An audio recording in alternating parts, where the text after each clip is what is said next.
रघुराज प्रताप सिंह उर्फ राजा भैया ने अखिलेश यादव को लगभग ललकारते हुए कहा है कि धरती पर कोई माई का लाल नहीं पैदा हुआ, कुंडा कुंडा ही रहेगा, 7 पीढ़ियां लग जाएंगी, नहीं बना सकते हैं इसको, प्रश्न ही नहीं उठता। यह बयान राजा भैया का है और अब सोशल मीडिया पर जमकर तैर रहा है। चूंकि बीते दिनों अखिलेश यादव से जब पूछा गया था कि राजा भैया को लेकर के क्या प्लान है, क्या सोचते हैं, तो अखिलेश यादव ने टका सा जवाब दिया था कि कौन राजा भैया। उसके बाद भी राजा भैया की तल्ख टिप्पणी सामने आई थी जिसमें उन्होंने कहा था कि वक्त आने पर पहचान जाएंगे। ऐसा कुछ बयान उस वक्त भी दिया था। उसके बाद अखिलेश यादव बीते दिनों जब प्रतापगढ़ की कुंडा में राजा भैया के पूर्व समर्थक और अब उनके खिलाफ सपा के टिकट पर चुनाव लड़ रहे गुलशन यादव के समर्थन में रैली करने जब अखिलेश यादव पहुंचे तो उन्होंने कहा कि कुंडा में कुंडी लगा देंगे। और इसके अलावा अखिलेश यादव ने बड़े रौब में कहा कि कुंडा में बदलाव होगा। और उसके बाद राजा भैया ने लगातार जाकर के जनता के बीच ये कहना शुरू कर दिया कि बदलाव जैसा कुछ नहीं होगा, कुंडा जैसा है ऐसा ही रहेगा।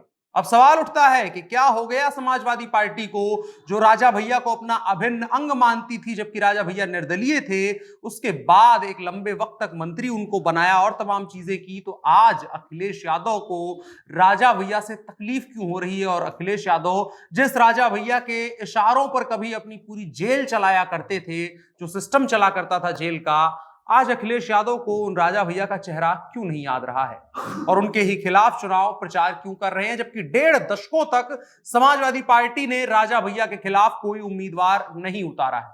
कल मतदान है, आज समझने की कोशिश करेंगे कि क्या है माहौल प्रतापगढ़ के कुंडा में और राजा भैया के लोग जो है इस बदलाव की तरफ क्या देख रहे हैं। राजा भैया के लोग यानी उनके वोटर। नमस्कार, मेरा नाम है अनुराग मिश्रा और आप देख रहे हैं जनता जंक्शन।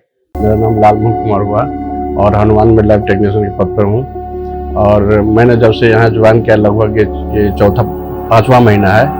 और मैंने कोविड से शुरू किया कि लॉकडाउन था तो नाश्ता सुबह से जो शाम तक निकलते थे, बीच में कुछ मिलता नहीं था तो नाश्ता भी लोग करा देते कि आप नाश्ता पहले कीजिए उसके बाद कलेक्शन लीजिएगा। हनुमान जो लॉन्च किया था उस समय उन्होंने बहुत ये किया कि नहीं, बहुत अच्छे समय पर आप लोग ये किए हैं और बहुत अच्छा रिस्पॉन्स मिल रहा है। जब बहुजन समाज पार्टी ने राजा भैया को ताबड़तोड़ केस लगा करके जेल में ठूंस दिया था और उसके बाद सरकार बदलती है, समाजवादी पार्टी की सरकार आई है, तो मुलायम सिंह यादव ने सबसे पहला जो काम किया था वो यही किया था कि राजा भैया को बाहर निकाला और उसके बाद मंत्री पद से नवाजा। मंत्री पद भी किस चीज का? जेल मंत्री।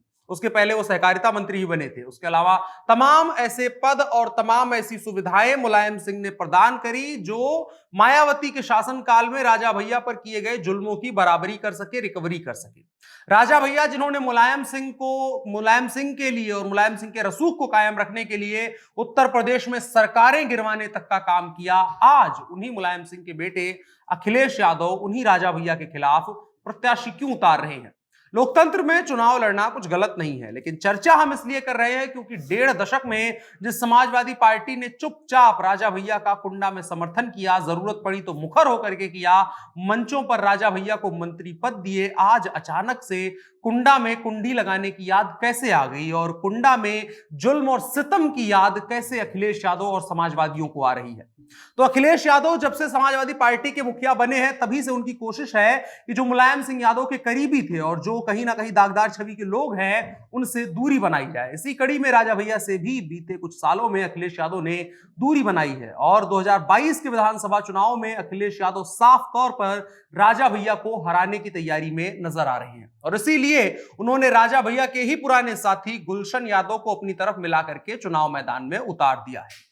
अखिलेश यादव रैलियों में रघुराज प्रताप सिंह और राजा भैया का नाम नहीं लेते हैं, बल्कि वो जनता को आजादी दिलाने की बात करते हैं। वो कहते हैं कि आप वोट देने नहीं जा रहे हैं बल्कि अपनी आजादी हासिल करने जा रहे हैं। इसके अलावा अखिलेश यादव एक और गंभीर सवाल खड़ा करते हैं कि पुरानी भाजपा और सपा की सरकारों में कुंडा से मंत्री मिलता था, साफ तौर पर राजा भैया की बात कर रहे थे, लेकिन इस बार राजा भैया खाली हाथ रह गए। कैसे?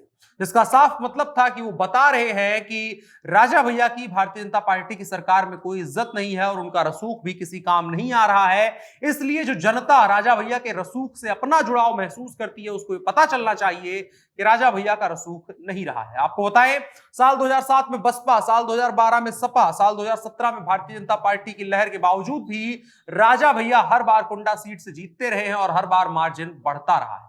इस बार उनके ही साथी रहे गुलशन यादव उम्मीदवार बनकर के उन पर ही हमला बोल रहे हैं।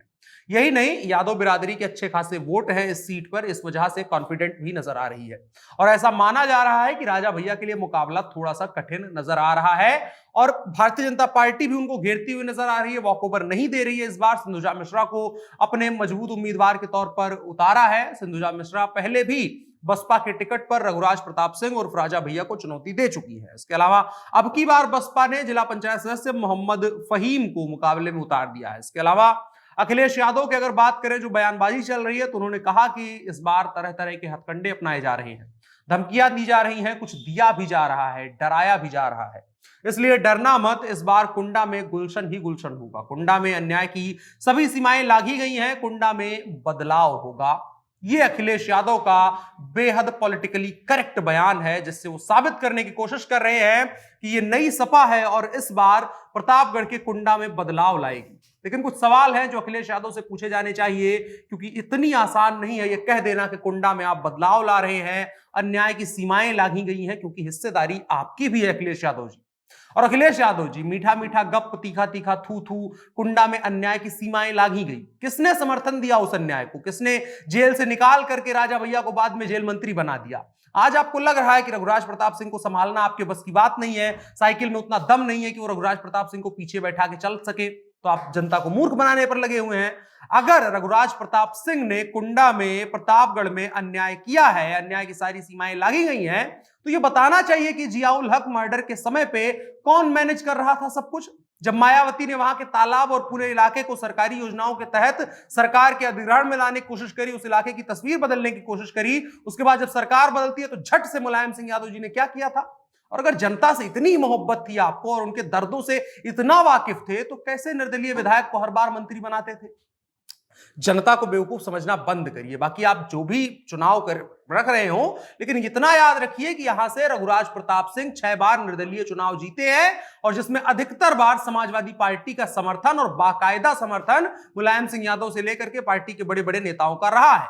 हवा से नीचे उतरिए और स्वीकारिए कि आपकी पार्टी का झंडा रघुराज प्रताप सिंह की बेटी कोठी का गेट साफ करता रहा है और जरूरत पड़ेगी तो करता भी रहेगा। जनता को हवाई वादे देकर के और मूर्ख बनाना बंद करिए, क्योंकि कुंडा यही सोच रहा है। भारतीय जनता पार्टी भी वहां किसी रेस में नहीं है, बसपा भी किसी रेस में नहीं है, और आप जो सपा के लिए माहौल बनाने की कोशिश में लगे हुए हैं, कुछ होने जाने वाला नहीं है, क्योंकि अंदर अंदर आप भी जानते हैं। फिलहाल के लिए इतना ही। राय क्या है आप लोगों की कमेंट बॉक्स में जरूर बताएं और साथ ही साथ इस वीडियो को साझा भी करें। मेरा नाम अनुराग मिश्रा है, आप जनता जंक्शन देख रहे हैं, कैमरे पर मेरे साथ ओम प्रकाश हैं। शुक्रिया।